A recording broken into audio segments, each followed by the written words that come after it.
Los Angeles, Maryland, many, many places. Wonderful, from across North America and Western Europe. But something I've noticed that unites most of us, maybe not the people from Denver, is that most of us have lived most of our lives close to sea level, relatively close to sea level. Right now we are at just shy of 7,000 feet. That's 2,300 meters, give or take a little bit, in metric. And most of us, it sounds like, are from less than 1,000 feet, less than 330 or so meters, or approximately. So that means at this elevation, our bodies are trying to adapt to the lack of oxygen. Part of that is drying us out. We're becoming dehydrated. And what are some of the symptoms of dehydration? Dizziness. Headache, dizziness. Hallucination. Well, eventually. That's pretty late if you're getting to that point. Nausea. Nausea. Weakness. My personal favorite. Shortness of breath. Maybe a little bit of that is happening too. But especially irritability. My favorite. But all those together. Well, once you get to the point of having hallucinations, it's pretty bad. But the earlier ones, are signs that you're already dehydrated. It's hard to catch up. So I recommend that everyone on this tour have at least 1/2 liter, 1 pint, they're virtually the same, don't worry, of water with them. And not only bring it with them, but drink it. If you do so, gradually, steadily, you'll stay nice and happy. But it's really hard to quickly rehydrate once you become dehydrated. Anyone who's ever run a race, bicycled a lot, been in marching band in the military knows what happens if you sit down and drink a 1/2 liter or a whole liter in about 5 to 10 seconds. You might get lucky and vomit. You might get unlucky and get cramps, or you might get really unlucky and have both still. Ugh, I won't want that. So please, just take water nice and slowly and steadily, and you'll be happy and healthy on this tour. And here on Mesa Verde, certainly try to drink about 3 to 4 liters of water a day. That's almost as much actually down in the much hotter lowlands, down in Moab. And actually that 2,000 feet, it's enough to dry us out almost the same. All right. Second, because of elevation, and this is much more serious, though dehydration is an immediate problem for most of us. It's something that usually can be managed. This could be much more rapid onset. If you have a serious heart or lung condition, I highly recommend that you reconsider going on this tour. I cannot force you not to go on this tour, but by going on this tour, it is rather strenuous. We are going to climb ladders, we are going to go through tunnels, and we are at elevation with much less oxygen. So our hearts and lungs are already stressed. We're already breathing more deeply. Our heart rate is already up. Our blood pressure is up a little bit. So people with a history of high blood pressure, history of heart disease, stroke, pulmonary embolism, asthma, to name just a few, are at elevated risk of negative events happening on this tour. Now, I haven't had anyone actually something like that happen on my tour. But I don't want anything like that to happen. Not only because I like to keep my batting 1,000 record here, but also because your health and safety is my #1 priority. And this is very serious. It is certainly possible. People do have heart attacks and strokes up here quite frequently. Well, not every day, but several times during the summer. It does happen. People just are ill-prepared. And it takes a long time for you to get down to Cortez from here. If you're lucky, about 45 minutes. Anyone who's ever dealt with a serious heart issue knows that 45 minutes is a really long time. So please consider your health. Okay, one more health-related issue. If you're a diabetic, you get to do something that no one else gets to do in the site. And any guesses what that might be? Take food. Yeah, take food and eat it. Absolutely. And of course, if you also have some other disorder, valid medical disorder that requires you to eat on a regular basis, and by the way, hunger is not a valid medical disorder, you may also take food with you and eat during the tour. But the rest of us, though, we shouldn't eat down in the site. And why might that be? What happens when we eat down in the site? Trash, yeah, that's one thing. What else? Rodents, yeah, rodents get attracted to our crumbs, especially pack rats. So there are plenty of them up here on the Colorado Plateau and all over the Intermountain West. They're relatives to, many other kinds of rodents. They love to chew on our car wires, they love to, eat our books, but they also love to tunnel. And people have eaten enough places in this park, especially, actually, Cliff Palace, that for a while there was actually a pack rat problem. Pack rat tunnels did undermine the site. That's a very short version of a very long report I once read. But basically, if we can keep any food or drink, aside from water, in our packs, that would be great. And that includes gum. So if you have gum right now, there is a garbage can down there. If I do see someone with gum in the site, I will ask you to spit it out into a piece of paper and take that piece of paper with you and throw it away eventually. Unless you think that's disgusting, other rangers do make people swallow gum, and I don't do that. But please, we need to respect this site and treat it well. Ultimately, this site is connected with modern Pueblo peoples. But it's also, well, it belongs to, well, who? Really? Everyone, yeah. This is a site that belongs to the whole world. The American people first is a national park. The U.S. government holds it in trust and manages it for the benefit and enjoyment of all people. I think that's more or less what our Organic Act says. But also, it's a World Heritage Site. So wherever you come from in the world, this is part of something that the people of the whole world have identified as being a key part of, well, your past, or at least a shared human past. And so we want to take care of it. We want to respect it so that future generations can appreciate it. So in addition to not eating, I'm going to ask you to give up something. We love to see, smell, hear, taste, but don't worry, we're not going to do that down there. Nothing to taste, except some water that I wouldn't do with this parking lot up here. We also like to do this, don't we? We like to touch. Heck, that's why we probably have this touchable map here, this touchable illustration. Human beings love to touch things. I'm going to ask you not to touch anything down there unless I say it's okay.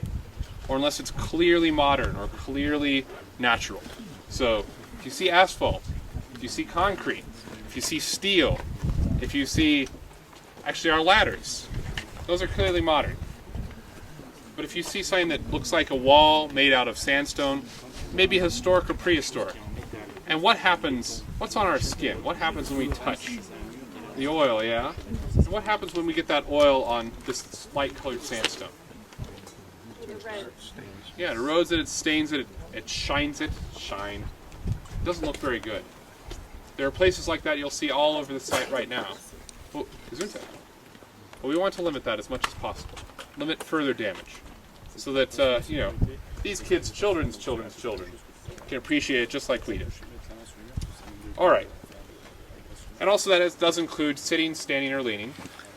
So please try to avoid that as much as possible. And I'll try to direct us to safe areas to walk through the site as well, in terms of both your own safety and the safety of the site. So let's respect that site. Oh, and one last quick thing. I mean, as you can see, it's pretty stormy right now. Right now we're okay. We got some sun here. But if we do have a major lightning event when we are in the site, don't worry. We're all going to become very close friends. The site is very safe from lightning, protected by the overhang. But we'll have to wait until it's far enough away. So if I see a flash and I suddenly stop talking or suddenly stop listening to you all, it's not me trying to be rude. I'm trying to figure out how far away the lightning is. When it's within 2 miles, within 5 kilometers, we have to end the tour and, you know, move to a safe zone in the site. So I'm hoping that we won't have to do that though. Okay, those of you who are here just for the safety talk, you can head back to your cars now. The rest of us are going to go down the site in a second. I'm going to open this chain, take your tickets, and we're going to head down to that first chain, or the second chain. Please wait until everyone is in the waiting area there. I try to keep everyone grouped together. Then I'll lift that chain, let us down to a natural rock overlook, and which is at the top of these stairs. Please wait at the overlook. Do not descend the stairs yet. I have a few questions for you all. Try to get you all thinking about this place as a very successful community over the centuries, and really, it is a very successful community over the many centuries that people lived here. Then we're going to go down those stairs. I'm going to open the gate, let us continue to the bottom where there's a trail that will wind down to the base of a large ladder.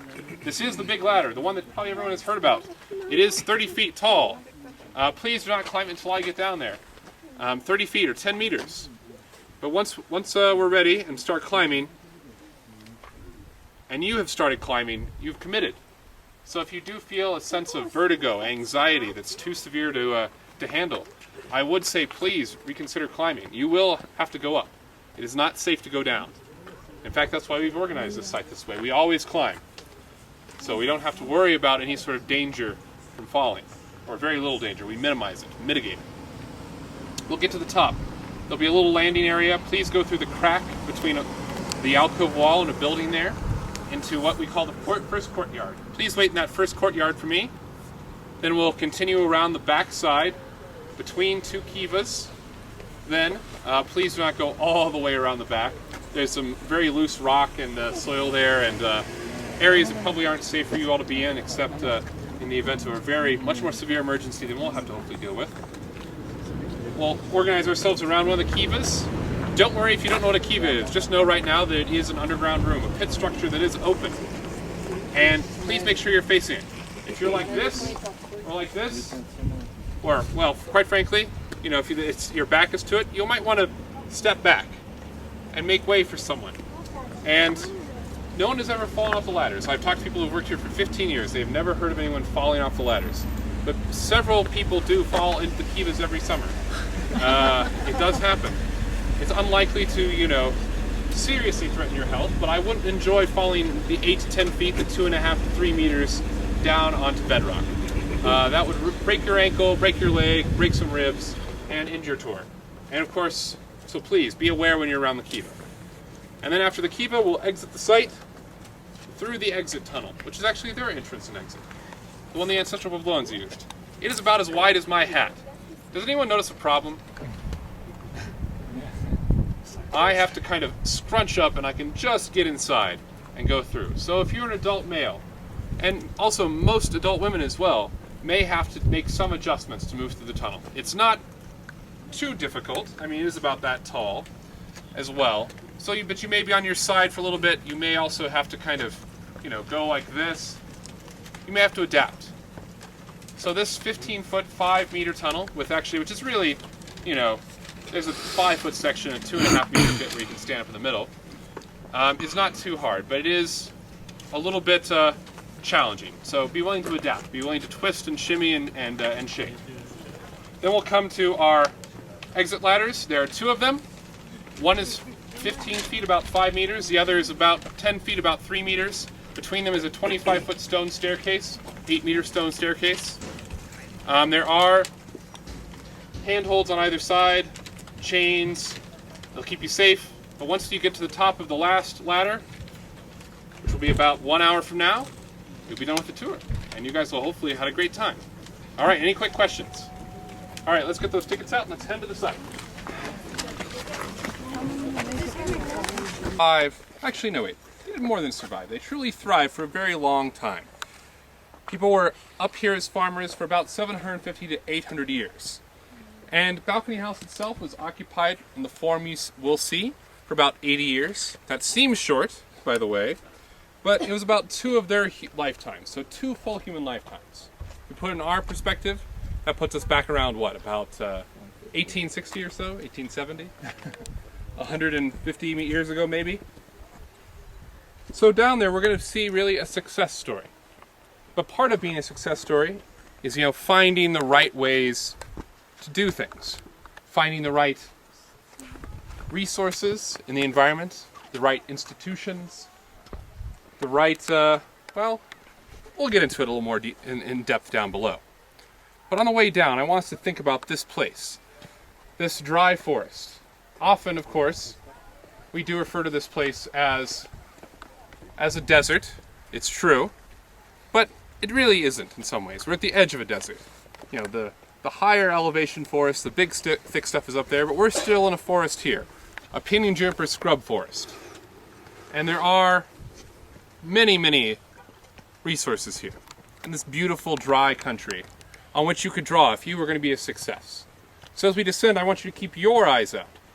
See what you see. See if you can see at least the bare minimum for survival, but also see if you can see much further. What can we draw from in this place that would be useful? Maybe you have some knowledge that I don't have, too. All right, let's descend down to the site, think about that, and I'll talk with you, I hope, a little more down at the base of the ladder. Let me just open the gate, pardon me.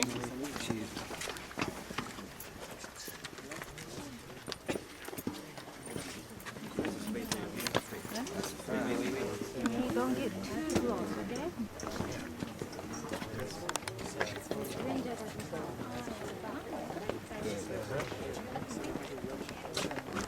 What are you doing, son?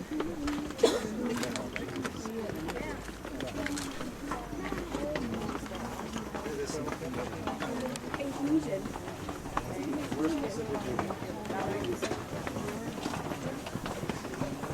Dad, the stats said inclusion. He's like, look at that inclusion. What's inclusion? It means sedimentary rock.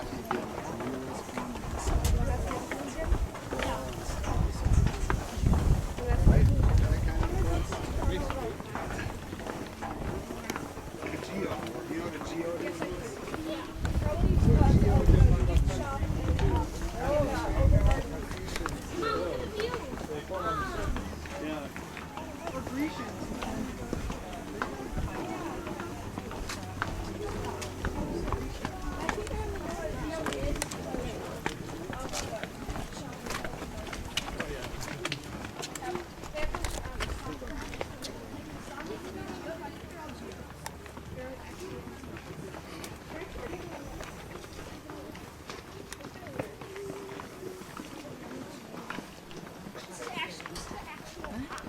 No.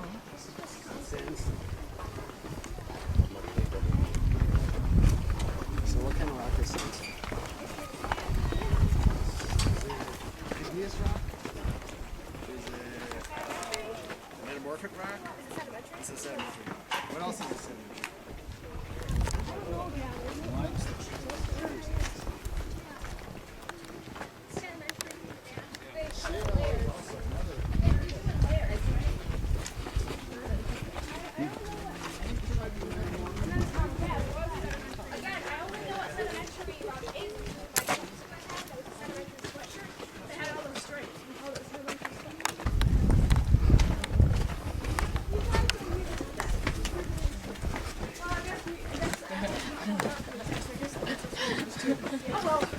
Yeah, you guys are good.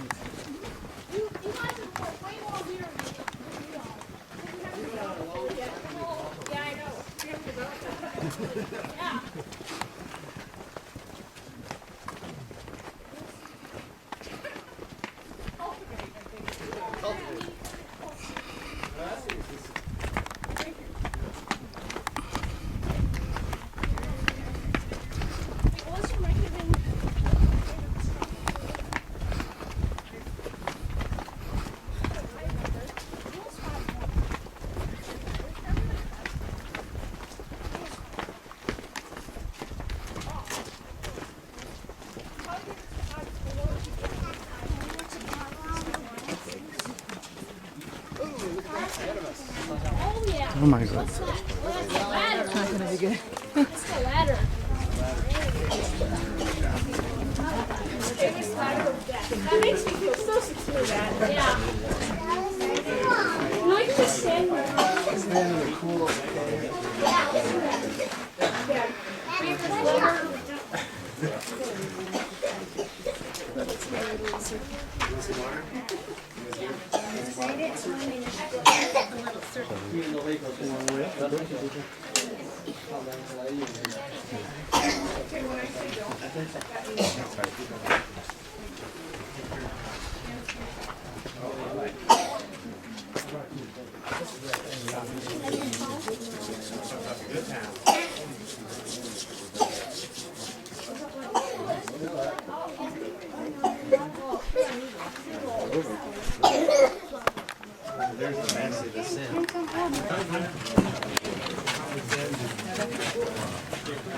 I know we won't be staying in the sun too long, and people want to go on the site too, right? That's why we're here.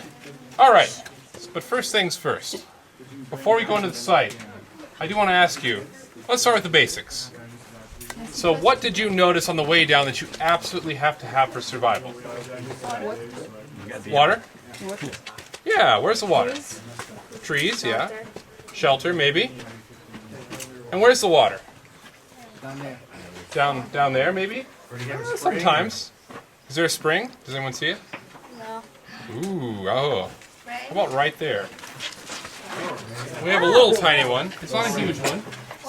But yeah, rain's also a good source of water. Oh, this is So we have springs, we have rain.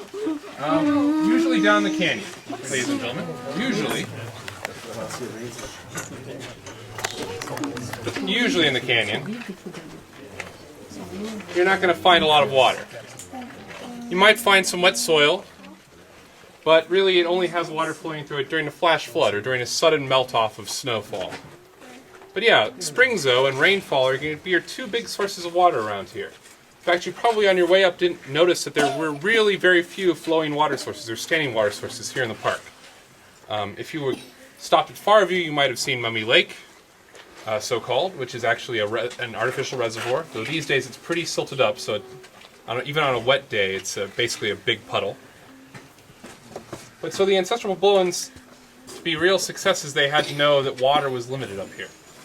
That they had to rely on that stuff over there, those big clouds, for their crops. And they had to rely on springs like this for their day-to-day use. And so you learn the environment like they do. You see that we have this nice thick sandstone layer above us.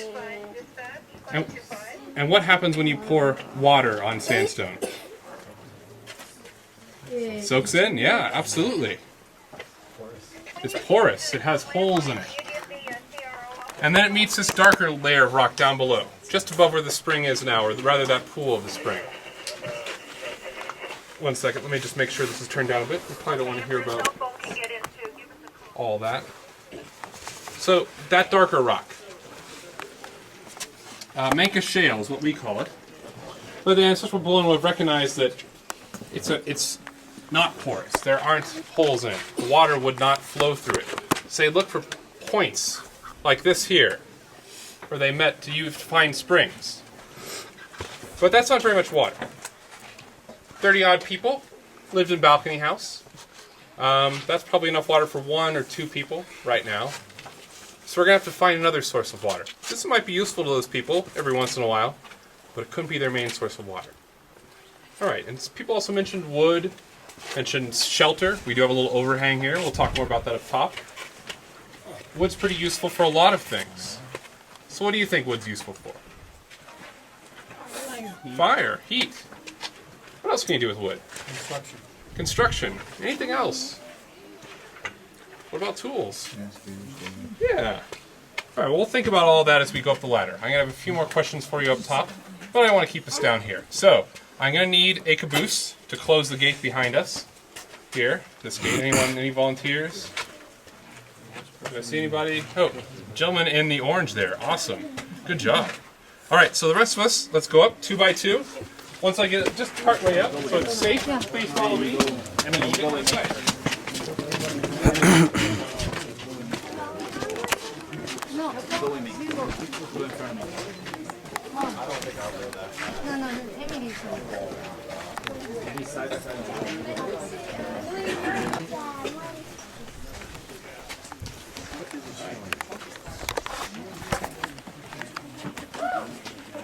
Good job.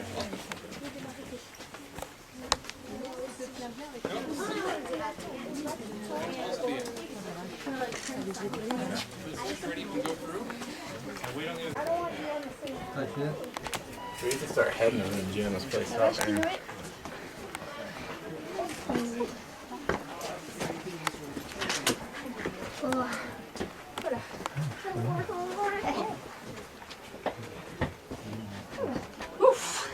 C'est vertigineux, hein.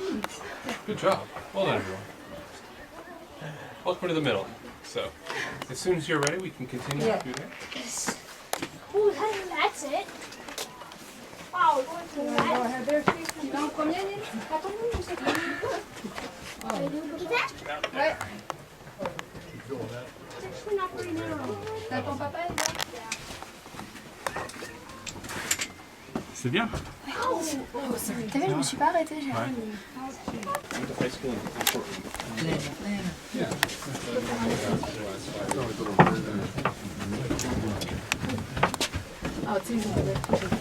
Ah non, c'était pas ça en fait que tu me disais. Ouais, non, c'est autre chose. Bon, là, c'est quand même assez.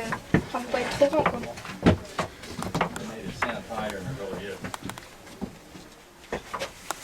Attention à la tête. Hein. Ouais. Toi, tu vas me tenir mon sac. Tiens, passe.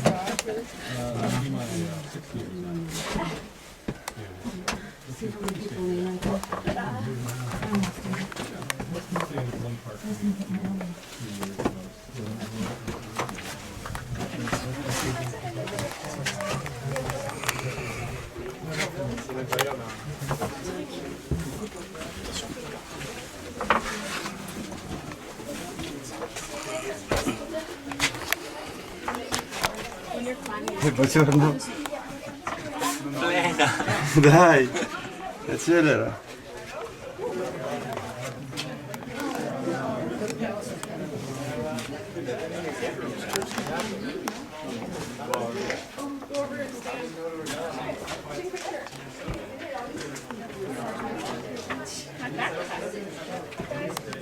Yeah. I just came out like you look creepy because it's in a flash. Yeah. What's up? Yeah, I'll just cover it over now.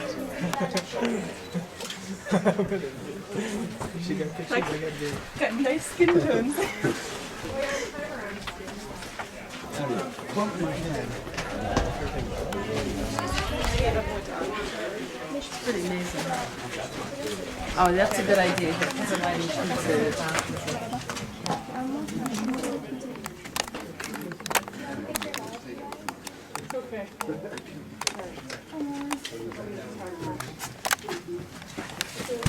Yo.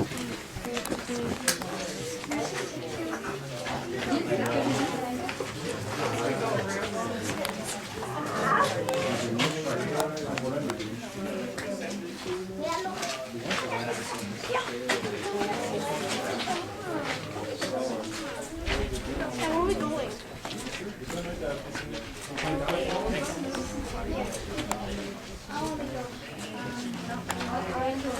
Ladies and gentlemen, let's gather around. Before we get back to those key questions, I do want to ask, how's the climb? Fun. Fun? Yeah. Right, everyone do that a couple times a day, not just for a vacation. Okay, still some enthusiasm.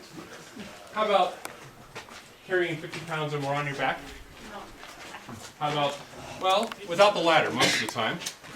So you're climbing a hand into a hole trail, saying chipped into the rock that you can put your hands into, like a free climber. Okay, there, that all went out of the room. So why do you think they would pick a place like this? And actually, if you can come over here, everyone. So, and also please try not to lean on the wall. I mean, your oils will damage this wall, which is not mostly not modern. This is mostly prehistoric. There's a little bit of reconstruction about a century ago on it. So I won't trust my weight on it. Anyway, so why do you think people then lived in the South Coast? Getting in and out is so much trouble. Defensibility. Defensibility, sure. That's one reason. What else? Air conditioning.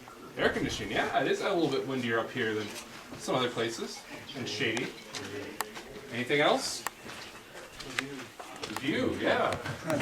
Well, you know, I mean, that might not have been the first thing we thought about, but this is a pretty amazing view. Ah, I was about to get to that. Well, we are facing east. Actually, almost northeast. There's a little plot of mountains up there. Those are just northeast of the park, northwest of Durango, for those of you who headed that direction. So, we are facing that way. So actually, let's unpack that a little bit. So, let's think about this as a place of shelter first. We'll get to security, and we'll talk about some of those other useful things from this forest during this talk. So, alright, we're facing east. That's not too bad. We have pretty good shelter here in the summertime. We have shade that lasts most of the day. Actually, what's really great about this outpost, a little geology aside, is that your building materials are probably here. So these form by flaking off in big boulders, big flakes that sometimes are about that to that. And once you have that, then you can break it apart. Not too easily, but not too difficult either, relatively speaking, considering that these people were working with stone tools. So come here about 1200 and you find shelter and your building materials for more shelter. Okay, but facing east. That might be a problem. I want you to imagine, okay, well the sun's rising right about there now. And in December it's going to rise way down over there, near where that other alcove site is. We call that Hemingway House, by the way. So what's it going to be like in this alcove in December? Really cold, yeah. Anyone ever been to the western slope of the Rocky Mountains during December or January? Well, I do welcome you to come at some time. It is pretty amazing, but it is very cold here. Single digits Fahrenheit are not uncommon as lows, and negative temperatures are also not uncommon. They do happen a couple times every winter. So it gets cold. And you don't have sun to warm you up. So what are you going to use? We talked about a little bit down below. What will you use to stay warm? Fire. All right. And where's our supply of wood for the fire? All over this valley, all over this canyon. All right. That works pretty well. And we'll see a lot of signs of fire over on that side. I mean, look at all that smoke over there. See even more. Not so much here. This is a little weird, this side. Don't know what's going on. But okay, fire. But again, I want you to think about this as a long-term strategy. It's successful. Fire will keep you warm. Clothing will keep you warm. But this is a pretty slow-growing forest. The two big trees are pinyon pine and juniper. There are also oaks in this woodland. Now, I don't know how many of you grow trees in your garden or plant a tree in a park and watch it grow, but if you plant those three, they're going to be waiting a long time before they become adults, even in much wetter climates, but especially here where it's dry. So what do you think happened to much of this forest over the 80 years from about 1200 to 1280 that people lived here? Yeah, absolutely. Now, I don't want to suggest a couple of things. First of all, they didn't completely cut down the whole forest. We have pretty good evidence of that. It's kind of technical. I can tell you at some point, if someone really wants to know, it has to do with pollen and all sorts of archaeologist stuff. So we know there were still trees here, but there were a lot fewer of them. And second, I don't want to imply that they were short-sighted. Again, 80 years seems short to us, relatively. But to them, it's 2 full human lifetimes. I doubt, though, that people in 1865 were thinking, gee, I wonder what I'm doing now, how it will have an effect on the people who live in 2015. Maybe the end of their human lifetime, maybe for their children, but not for their great-great or great-great-great grandchildren. Probably not. So successes might be limited by other factors. But okay. What else? Okay, someone mentioned security. Someone mentioned defensibility. This place is pretty defensible. You'll see on the other side, especially, the exit tunnel. That was their way in and out. Big enough for about one person, even one of them. And they were shorter than most of us. Women were about 5 foot on average. Men about 5'4". You know, some of us are close to those heights, but you know, the sort of median for people in North America and Western Europe is about 5'10" for men, about 5'4" or 5 for women today. So these were pretty small people, but even so, only one person could get in or out at a time over there. But what's so important that you want to defend it? What would you defend if you lived in this place? Your family. Your family, sure. Food, absolutely, we'll get back to that. Anything else? Resources. Resources. Is out here water or? Water, okay. Water, sure. We haven't quite found their source of water. That one down there, maybe worth keeping an eye on. But you need a lot more, but sure. When you find a big alcove like this, you're going to find a water source. And this is, despite we call it fairly small, is a pretty big site. It's one of the top 5% of all alcove sites, of all cliff dwellings in the park. But okay. But what about food? So, what kind of food would they be protecting? Corn, absolutely. They were farmers, these native peoples, these ancestral Babylonians. And corn is life, still is in the Southwest. Let's see if I can pull it out. Aha, there it is. We got a little bit of corn. This is modern Indian corn or maize, but it's about the right size to give you an idea of what their corn was like. It's not like our sweet corn where it goes out to here. You can go find that in the grocery store in Cortez. This you have to find some other places. Okay, so we have corn. 2 other crops. Berries, nuts, and dry meat. Oh, yeah, they definitely did that too. And there's plenty of berries and nuts down there. Pinyon trees are nut producing. Acorns too from the oaks. Juniper berries, service berries. I'm sure I'm forgetting some. And dried meat, absolutely, that was what they gathered. And about 30% of their diet, we think, 30% of their calories came from those sources. So they were that was pretty important. You imagine if we all removed about a third of what we ate from our diet, we'd probably be feeling pretty thin. Okay, what else did they farm though? Yes?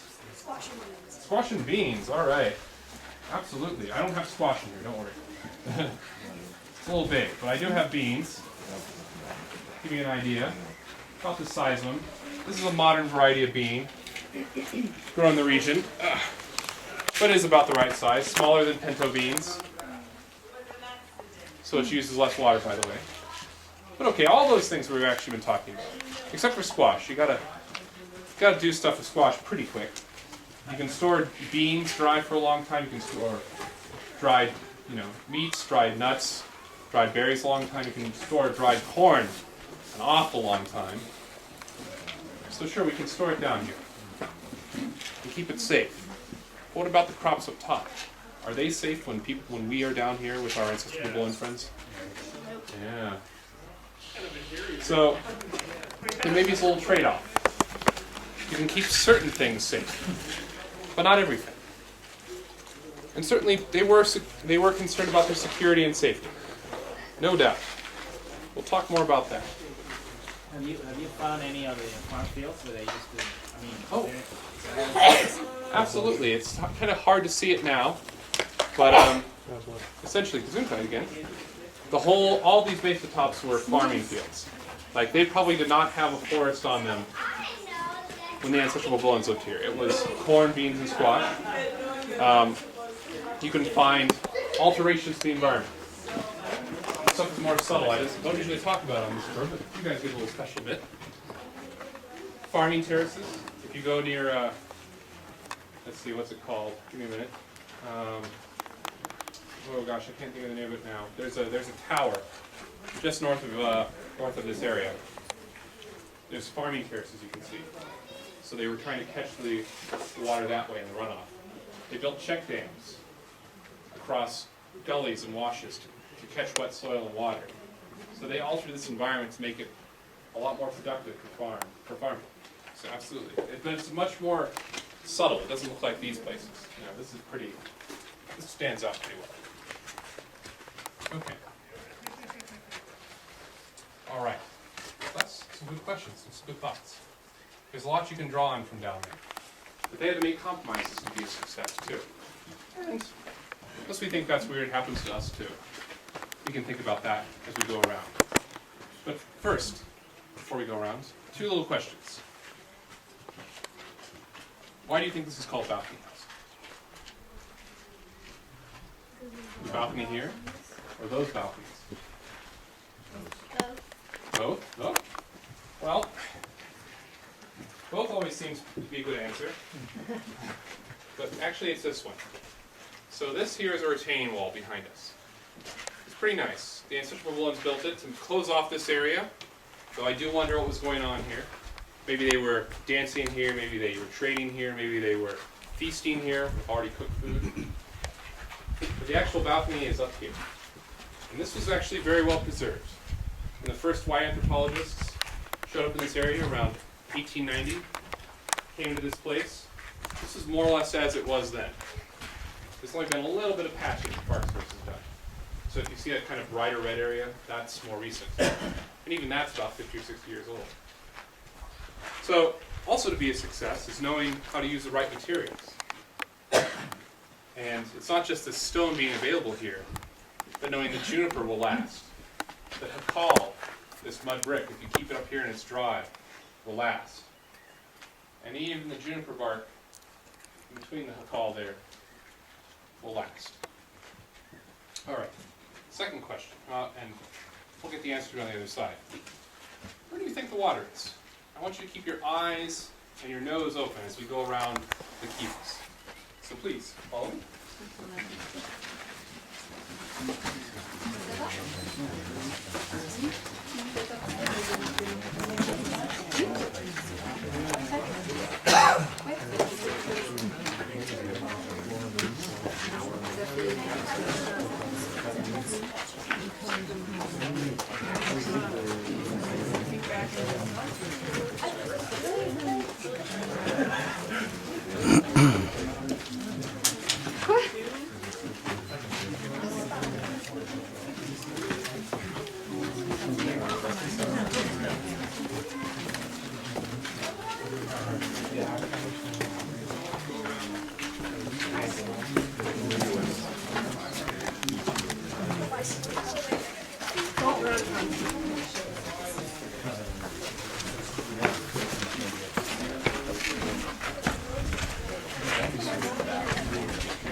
Oh, this is cool. This is very cool. Right in the middle here.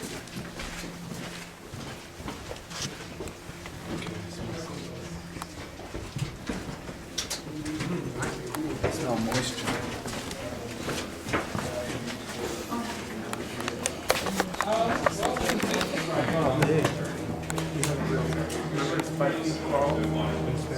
But what happens a lot here is little perturbations. So after the applications, one of the things about was it got a lot drier. 3 or 4 inches of rain last per year. That doesn't seem like a lot because you only have 18 to work with. You can't grow corn. And it also got cold. And there have been wetter periods in the past too. Actually, the last sort of middle of this last century was one of the wettest periods on record in the area, based on tree ring growth and so on. But they also had a pretty wet period when this place was thriving. So the first construction of this era, of this version of the buildings happened when it was really wet, when you were getting 20 plus inches of rain in the area. So it had immediately followed another period of prolonged drought. So they're big, long cycles that you can follow all through the Southwest. Sometimes you can go almost a century below average rainfall, which actually happened during a good bit of the 19th century. It was a really dry time here. Okay, I think we have just about everybody in. We can make sure to just stay on the hardened area if at all possible. Yeah, it may be tempting to wander back there. And it does actually solve one of our questions, but there are lots of tripping hazards and the ceiling's pretty low. But all right. Did you all smell it or see it? The water spring. Water in the back. Yeah, we got a big spring back there. There's not much water in it right now. A little aside about that. It does take a few years for water to filter through this layer of rock. So we just came out of a pretty big drought this year. It was so severe last year that there was some real worries about having enough water for everyone who was visiting. But so come back in 2019 or so to experience that spring full of water. But certainly most of the time, most years, you're going to have enough water back there for the 30-odd people who live in this place. All right, so we got water. And we got something worth defending, too. So we have water, we got food growing, we have food stored down here. We have shelter, though with some compromises because of the environmental conditions here. We have security. All right, we've handled a lot of the basics. So what do you do now? What else does a community need to survive? No, better yet, what does the community need to truly thrive now that all those basics are taken care of? Some rules, I guess. Rules, maybe? recreation? Recreation, sure. Trade? Trade, maybe, absolutely. What else? Training. What was that? Training. Training? Yeah. Yeah, learning. Yeah, so those all mix together pretty well. We have, certainly you have to have a way of making decisions, and maybe this space that we're at, this kiva, might have been a place for that. It certainly is in modern pueblos. Imagine it as it was. It had a roof of mud, a ceiling of cribbed together wooden beams, so it looks a little bit like a basket, plaster on the inside. This is a little bit smaller than modern kivas, but maybe people met in here and made decisions, just like you might find in a modern pueblo of the Rio Grande or among the Hopi or Zuni. Okay, recreation.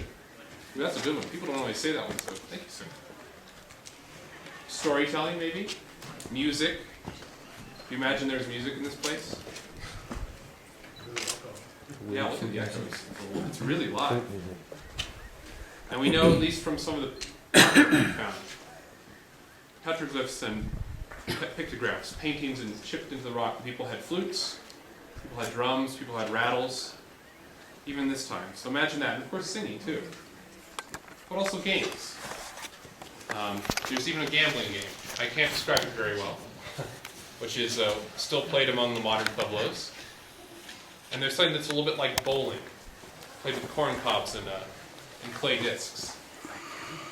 So pretty cool. Those are definitely possibilities. They might have set up over there and done that. Or another game called Pokeon among the Zuni, which I wouldn't have trouble imagining these people playing. It's kind of like hacky sack, actually, but you play with your hands. So with a little corn cob, you bounce it as high as you can and have to make sure it doesn't fall on the ground. Okay. What else? We had training, I think. Maybe education. Maybe that fits in with storytelling too. As a but more than just recreation. And Kiva is certainly a place for that. And I'm going to tell you all a little story here. But I want you to be very cautious with what I'm telling you. First of all, because I'm not a Pueblo person, ancestral or modern. My ancestors 750 years ago were probably fishermen in Denmark and farmers in Scotland. They didn't have much to do with this place, as far as I can tell. So I come to this as an interested person, just like you all. Second, I'm going to tell you a story where it's the wrong time of year. And unless we think that's weird, the idea that they only told certain stories at certain times of year, well, kids, when do you have to go back to school? I know you want to think about it. A week? 2 weeks? After Labor Day? Yeah, after Labor Day? Oh, lucky. When do you get out of school? Middle of June. So even in our culture, even in our communities, even in our society, the idea that certain kinds of learning only happen in the fall, winter, and spring, that's true. So, but again, we're in the wrong time of year. And third, of course, I don't have time to tell it in full. Even if this were my story, I've talked with some modern Pueblo people and asked, well, how long does it take to tell certain kinds of stories? They said, sometimes a morning, sometimes 3 or 4 days. And also, unless we think that's weird, how long do we spend on history in our schools with our children? History of the places where we live, of our communities, of our nations.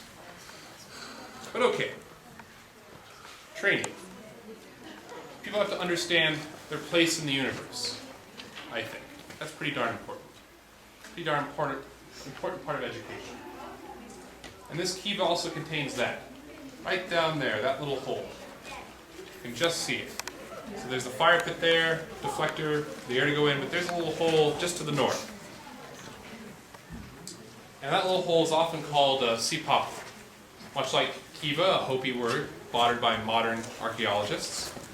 Sipapu means something like place of emergence. But it also provides a story. It says that we came from a place. And the long versions of the stories, there's much more detail. But if you go to a modern Pueblo, and perhaps also for these people, because you find Sipapus in almost every kiva, and always to the north, it will reflect a story of people emerging from the previous world into this world of the sun and the sky, And corn, that's vitally important. Emerging from a hole. Maybe that hole, that place is someplace like the Grand Canyon, as it is for many modern Hopi. Or maybe it's someplace in the Animas River Valley, as it is for other peoples. Or maybe the San Luis Valley, near the Sangre de Cristo Mountains and Great Sand Dunes National Park. Maybe a lake in the mountains was the hole, was the Sipapu, point of emergence. But it doesn't matter. It does give people a past. People learn that. And so that's pretty important in the community too, I think. When you train someone, not only to do their professions, but also train them to understand the whole world. But there's more than that. When we're, even in our society, I want you to think about this. We're so good at it, though. We're so successful. Maybe we take it for granted.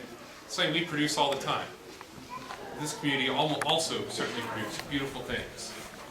Pottery, wall paintings, pictographs. Oh, heck, this architecture, right? We can say this is all done with stone tools. Look how well it fits together. And there's a little three-letter term we use for that. We use art. And you know, when we can make art with the press of a button on our phones, or with a visit to a Target or Walmart, Carrefour or Tesco, wherever, buy paints and pastels, paper, clay, Play-Doh. Heck, I could boot up my computer and play Minecraft if I wanted to build buildings like this. It's easy for us. But for them, maybe it's a little more difficult and a sign truly that they are a thriving community. So they can take time to craft this well, even if they're worried about their security. They can take time to make what's in room 24 here. As we file by in a moment, I'll invite you to take a look. It's right here, right next to the gentleman with the Carnegie Mellon hat. There's a design on the wall, repeated again and again. 3 of these little cones. And then again, 3 of these little cones. Not sure what it means, but it took some effort, even though it's a basic design. And what does this remind you all of? Church steeple? Yeah. Mountains, yeah. Trees, homes. Actually, the thing about us, we're kind of cones. If you want to draw us very schematically. I'm not really sure. I do like mountains, though, because maybe these people were also aware of their environment. Thrive in this place, bring us back to the beginning. They knew where they were. And if you look right across the canyon, and sir, if you can please back up, that's not a very safe area to be. 3 massifs of Olaplatas. Right there. Again and again. So as we finish our time here in Balcony House, I want you to think. As you go back to your communities, what kind of signs of their own success will you find? What kinds of food and water and shelter, security, games, recreation, art, training, decision-making. What can you get from the physical evidence of the place you live about those topics? Much as we did here today in Balcony House. Thank you very much.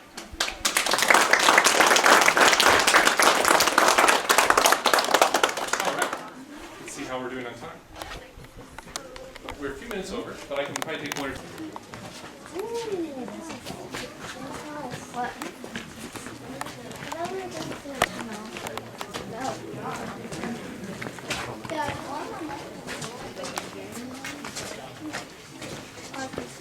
Oh yeah, those are for grading as well. Those are matate, right?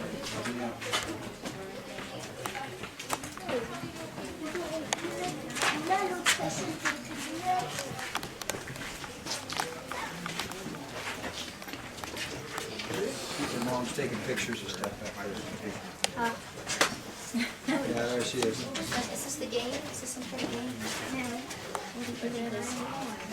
Oh, yeah, same.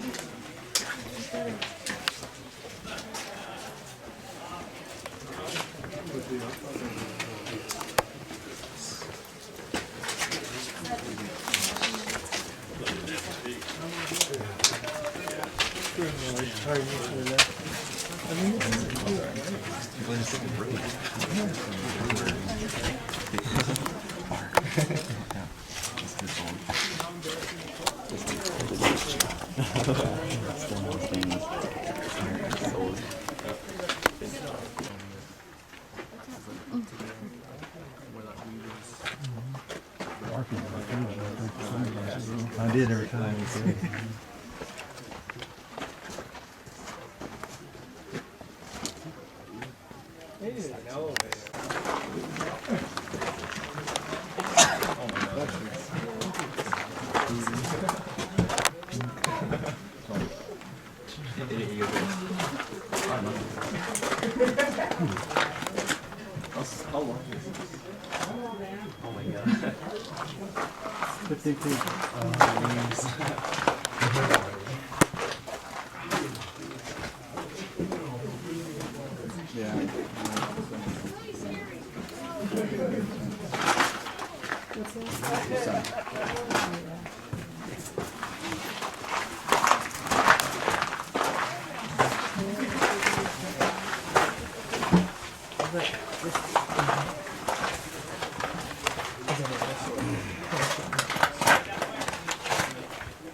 Is it getting bigger in there?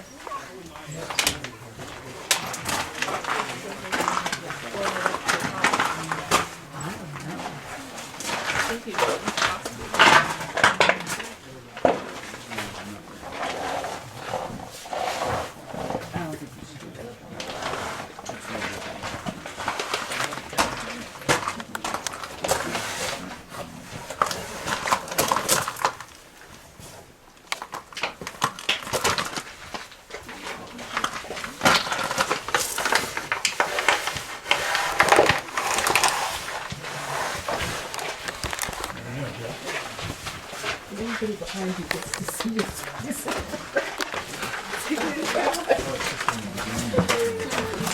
Oh my gosh. Oh my gosh. You can stand up now. Well, thank you. Yeah.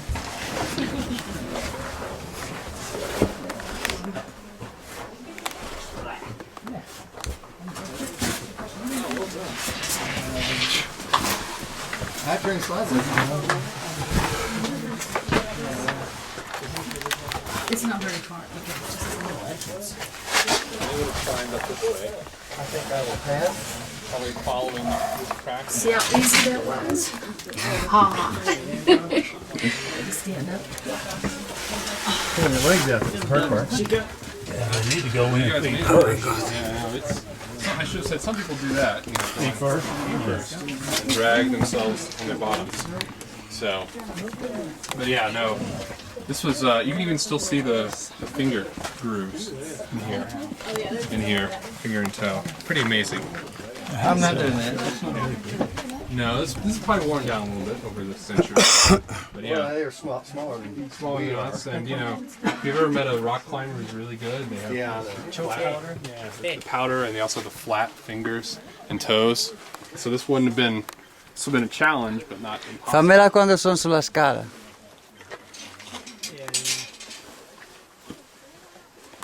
Oops, are you right? Sorry, I ma'am? have to touch. Oh no, it happens there, and this is also natural rock. Oh, So yeah, this on this side, don't worry. I had to get my whole family in there to stand Essentially, up. we've shined the interior of this tunnel. There's really nothing more we can do about it. But we do have the original hand into the hole trail, Oh, as I wow. was mentioning. So you can see here even the finger and toe marks.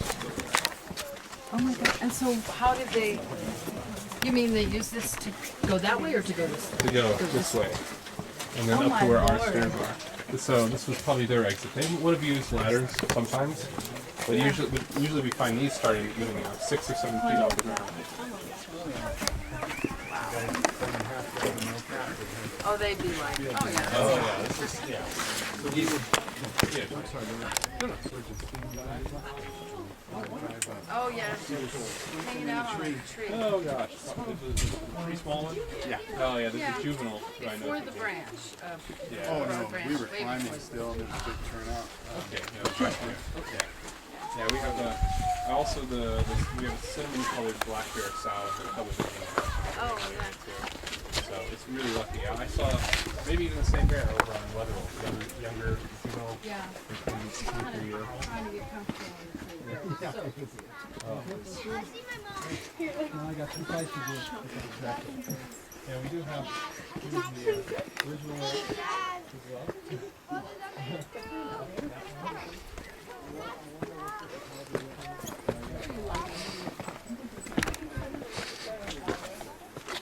You know, because I'm sure these are Oh my God.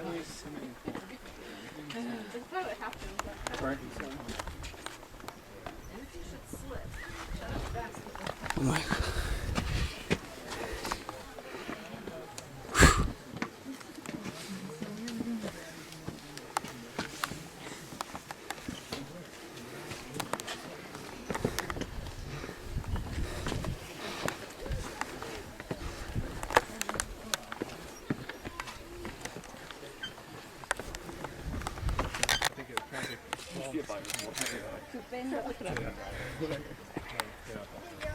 I know they had a sense of humor, and they must have thought this was pretty amazing too.